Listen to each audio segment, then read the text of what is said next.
Jumlah kasus baru di Jawa Timur tercatat sebanyak 159 orang pada 5 Juli 2022.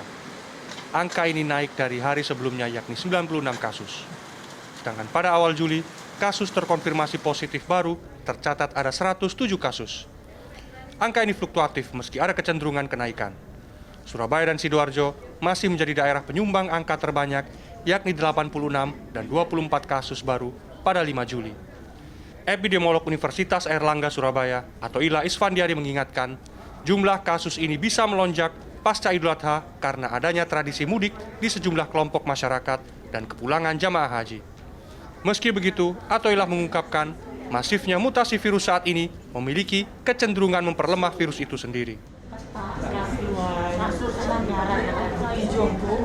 Dalam ilmu virologi, ya, mutasi virus itu tidak selalu menguntungkan virus, dalam hal ini membuat virusnya itu lebih kuat atau lebih severe, ya, atau lebih memberikan gejala.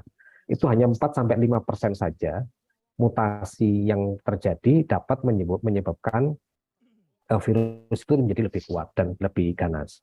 Sisanya itu justru memperlemah virus itu sendiri. Nah, makanya kita berharap bahwa dengan adanya dominasi Omikron ini sebenarnya adalah blessing in disguise.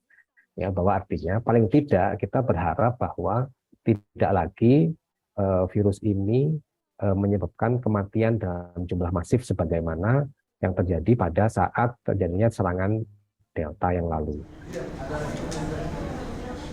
Namun masalahnya adalah subvarian BA4 dan BA5 ini mempunyai kemampuan lolos dari imunitas tubuh. Menurut Atoilah, ketika orang terinfeksi, seseorang bisa saja mengalami keluhan meski sudah divaksin.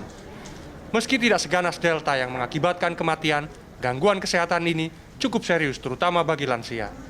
Kasus di Jawa Timur didominasi pasien bergejala ringan dan tanpa gejala. Juru bicara penanganan COVID-19 Jawa Timur, Makian Jibril mengatakan, tingkat keterisian ruangan ICU masih 2% pada momen tren kenaikan kasus.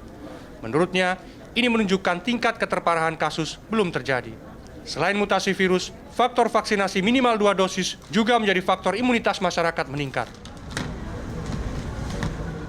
Kapasitas ICU kita ada 1077, kemarin hanya terisi 17 orang saja, atau artinya 2%. Lalu untuk isolasi rumah sakit, dari 8.284 bed yang available, itu hanya terisi 124. Jadi untuk kasus-kasus yang sedang atau berat memang belum tampak tren peningkatannya. Rata-rata kasus yang muncul dari pemeriksaan yang beberapa hari terakhir ini meningkat adalah kasus-kasus tanpa gejala maupun gejala ringan. Pemerintah daerah saat ini kembali bersiap meningkatkan capaian booster setelah pemerintah pusat mencanangkan wajib booster untuk pelaku perjalanan.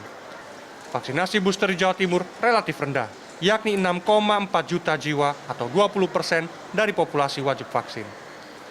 Sedangkan vaksin dosis 1 dan 2 relatif tinggi, yaitu lebih dari 29 juta jiwa atau 94% dan 25 juta jiwa atau 84%. Belum ada tanda-tanda bakal ada pengetatan kegiatan masyarakat di Jawa Timur. Pelevelan pemberlakuan pembatasan kegiatan masyarakat atau PPKM menjadi kewenangan pemerintah pusat.